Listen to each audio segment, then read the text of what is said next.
আজকের ভিডিওটা শুরু করার আগে আপনাদের একটা কথা বলি। আজকের পর্বে এমন কিছু ঘটনা ঘটেছে যা দেখলে সত্যিই অবাক হয়ে যেতে হয়।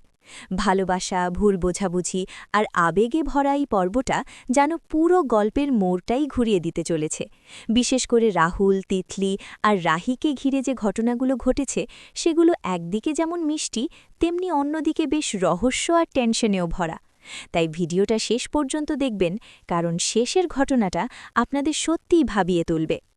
গল্পের শুরুতেই দেখা যায় রাহুল তিতলির হাতে একটি সুন্দর গিফট তুলে দেয়। গিফটটা হাতে পেয়েই তিতলির মনে কৌতূহল তৈরি হয়। তিতলি হাসতে হাসতে রাহুলকে বলে, এই গিফটটা নিশ্চয়ই বিদেশ থেকে আনা, তাই না?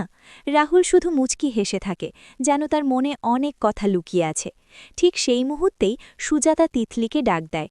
তিতলি একটু তাড়াহুড়ো করে চলে যেতে গেলে রাহুল গিফটটা টেবিলের উপর রেখে শান্তভাবে সেখান থেকে চলে যায়। এরপর তিতলি যখন একা হয় তখন কৌতূহল সামলাতে না পেরে ধীরে ধীরে গিফটের বক্সটা খুলে ফেলে। বক্স খুলতেই সে অবাক হয়ে যায়, কারণ ভেতরে ছিল একটি সুন্দর ঝকঝকে আংটি। আংটিটা দেখেই তিতলির মুখে আনন্দের হাসি ফুটে ওঠে। সে বুঝতে পারে এই গিফটটা খুবই স্পেশাল। অন্যদিকে তখন অন্য এক জায়গায় চলছে রাজির বিয়ের জন্য আংটি বেছে নেওয়ার প্রস্তুতি। রাহির পরিবারের সবাই সেখানে উপস্থিত।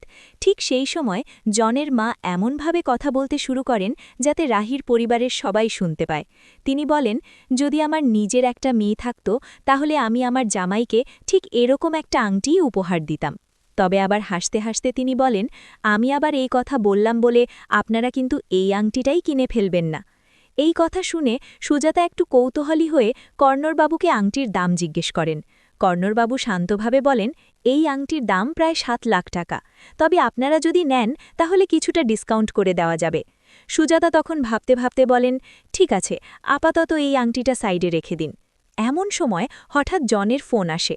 ফোনটা পেয়ে জন একটু অস্থির হয়ে বাইরে চলে যায়। সবাই তখন বুঝতে পারে নিশ্চয়ই কোনো গুরুত্বপূর্ণ খবর এসেছে। এরপর আবার রাহির আংটি বেছে নেওয়ার পালা শুরু হয়। রাহি একটি আংটি হাতে নিয়ে বলে, এই আংটির দাম তো অনেক বেশি। তখন পাশ থেকে রাহুল হাসতে হাসতে বলে, ভালোবাসার কাছে দাম কখনোই বড় বিষয় নয়। এই কথা বলেই সে রাহির আঙুলে আংটিটা পরিয়ে দেয়। কিন্তু সমস্যা তখনই শুরু হয়। আংটিটা রাহির আঙুলে এতটাই টাইট হয়ে যায় যে সেটা আর খোলা যাচ্ছে না। সবাই মিলে অনেক চেষ্টা করতে থাকে। শেষে ক্রিম লাগিয়ে কোনোভাবে আংটিটা খুলে ফেলা হয়। এই ছোট্ট ঘটনাটা সবাইকে একটু হাসির মধ্যেও ফেলে দেয়। ঠিক সেই সময় জন ভিড়ে আসে এবং সবাইকে একটি দুঃখের খবর দেয়। সে জানায় তাদের এক তুতো জ্যাঠা মারা গেছেন। এই খবর শুনে পরিবেশটা হঠাৎই ভারী হয়ে যায়। জনের মা তখন বলেন, তাহলে তো বিয়েতে আত্মীয় স্বজনদের অনেকেই আসতে পারবে না। এই কথার মাঝেই রাহি একটু অবাক হয়ে বলে, তার মানে কি বিয়েটা ১ সপ্তাহের মধ্যেই হয়ে যাবে? জনের মা তখন বলেন, হ্যাঁ, এখন যেহেতু পরিস্থিতি এমন তাই বিয়েটা আগে হয়ে যাক, পরে একদিন সবাইকে নিয়ে বড় করে গেট টুগেদার করা যাবে। এরপর জনের মা বলেন, নতুন করে আংটি কেনার কোনো দরকার নেই। তাদের পরিবারের একটা পুরনো পারিবারিক আংটি আছে যেটা প্রজন্মের পর প্রজন্ম ধরে চলে আসছে। সেই আংটিটাই রাহিকে পরানো হবে। এই কথা শুনে রাহি বেশ খুশি হয়ে যায়। সে বলে, ঠিক আছে, আমি ওই আংটিটাই পরব, কারণ সেই আংটির মধ্যে পরিবারের গুরুজনদের আশীর্বাদ রয়েছে। সবাই যখন এই বিষয়গুলো নিয়ে আলোচনা করছে তখন অন্যদিকে রাহুল চুপচাপ নিজের পরিকল্পনা করতে থাকে। সে রাহির ভাইকে দিয়ে তিতলির কাছে একটি চিঠি পাঠায়। চিঠিটা পেয়ে তিতলির মনে নানা প্রশ্ন জাগে। সে বুঝতে পারে এই চিঠির পেছনে নিশ্চয়ই কোনো বড় কথা লুকিয়ে আছে। তিতলি সেই চিঠি পড়ে সরাসরি রাহুলের কাছে চলে আসে। তার চোখে তখন কৌতূহল আর একটু অস্থিরতা। তিতলি সরাসরি রাহুলকে জিজ্ঞেস করে, তুমি আসলে কোথায় থাকো? তুমি কি জিজুর বাড়ির পাশেই থাকো নাকি অন্য কোথাও? রাহুল তখন কিছুটা চুপ থেকে ধীরে ধীরে সত্যিটা বলে। সে জানায় সে আসলে সেখানে থাকে না। এই কথা শুনে তিতলি কিছুটা অবাক হয়ে যায়, যেন তার মনে অনেক অজানা প্রশ্ন তৈরি হয়। ঠিক তখনই তিতলি নিজের হাতে থাকা আংটিটা খুলে রাহুলের দিকে বাড়িয়ে দেয়। সে শান্ত গলায় বলে, ব্যাস, আর কিছু বলো না। তিতলির এই আচরণে বোঝা যায় তার মনের ভেতরে অনেক দ্বন্দ্ব চলছে। একদিকে রাহুলের অনুভূতি, অন্যদিকে বাস্তব পরিস্থিতি। সবকিছু মিলিয়ে যেন সে সিদ্ধান্ত নিতে পারছে না।